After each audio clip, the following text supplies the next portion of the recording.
Welcome to the Explainer. So today we're diving into the absolute ultimate toolkit for modern technology, set theory.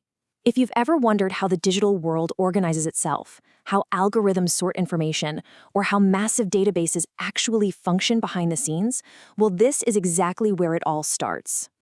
Here's our roadmap for the Explainer. 1. The foundations of sets. 2. Operations and set loss. 3. Advanced logic and counting. And finally, 4. Real-world set applications. Before we get into the weeds, let's look at the big picture. Our overarching objective? Solving discrete structure problems. Every single concept, every law, and every operation we're going to talk about today builds directly toward this one massive goal. Okay, let's dive into this. What we have here are the official academic milestones and performance indicators from the source material. It's basically our blueprint for success. We start off grasping basic concepts and Venn diagrams in LO 1.1, level up to operations in LO 1.2, tackle partitions in LO 1.3, and then the real magic happens in LO 1.4, where we apply it all to databases. See how these all stack together? Step 1 lays down the fundamental concepts. Step 2 builds on that by applying laws. Step 3 scales up to analyzing partitions, and Step 4 is the absolute peak with database applications. You literally can't build the roof without a solid foundation. Simple tools at the base seamlessly construct incredibly complex real-world apps by the time we reach the top. Section 1. The foundations of sets. Let's start with the basics. First up from the syllabus contents, we have the classic Venn diagram. You know these. They're visual representations used to illustrate relationships, similarities, and differences between sets. When we're trying to untangle some really complex logic, these give us the visual vocabulary we need to actually start problem solving. It takes purely abstract math and maps it out right in front of us. Right on the heels of that is our second core definition: power sets. A power set contains all the possible subsets of a given set. We're already stacking concepts here. It's not just about what items are in a single group, but understanding literally every possible combination of those elements. This is where the sheer scale and potential of our data really starts to explode. So, looking at our LO 1.1 focus areas under Performance Indicator 1.3.1, here's what we need to nail down. We're talking a broad intro to set theory, the types of sets, representations, and of course, applying all of this to problem solving. Getting a grip on these specific fundamentals is absolutely crucial for untangling those discrete structures we talked about earlier. Now, check out this quote straight from the syllabus notes. Self-learning topics, advanced applications of Venn diagrams, and problem solving. This is a side quest for the truly ambitious viewers out there. If you want to take your knowledge beyond the basic curriculum and really stand out, this is exactly where you want to spend your extra time. Digging into this independently is what separates the novices from the true logic experts. Moving on to Section 2, Operations and Set Laws. Time to put those tools to work. For the low 1.2 requirements, this is where things get active.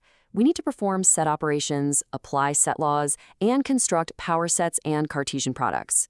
Think of these requirements as the mathematical engine for advanced problem solving. We're not just passively looking at data anymore, we are actively manipulating and transforming it. Now, what's really interesting about this is the focus on Cartesian products as a crucial stepping stone. It might sound like just another math operation right now, but it directly sets us up for relational databases later on.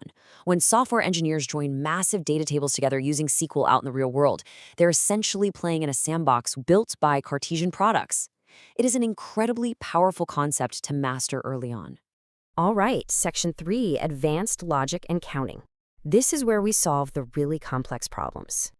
Under the LO 1.3 core concepts, we've got some heavy hitters. To hit our performance indicators, we have to analyze partitions of sets, tackle the principle of inclusion and exclusion, and solve some seriously tricky counting and logical problems. We're basically taking absolutely everything we've built so far and combining operations, laws, and visual mappings all at once to find the right answers.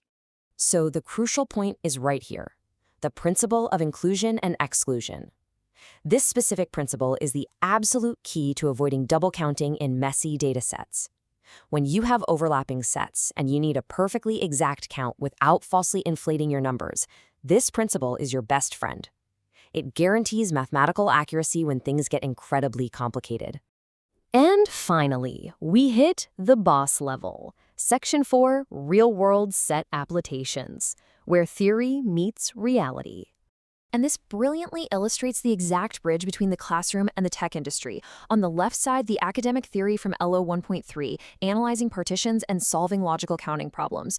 On the right side, the real-world application in LO 1.4, designing database systems and executing data mining. It's the exact same logic. The theoretical problem-solving techniques you learn here are literally the same mechanics used to query millions of rows of data at major tech companies every single second.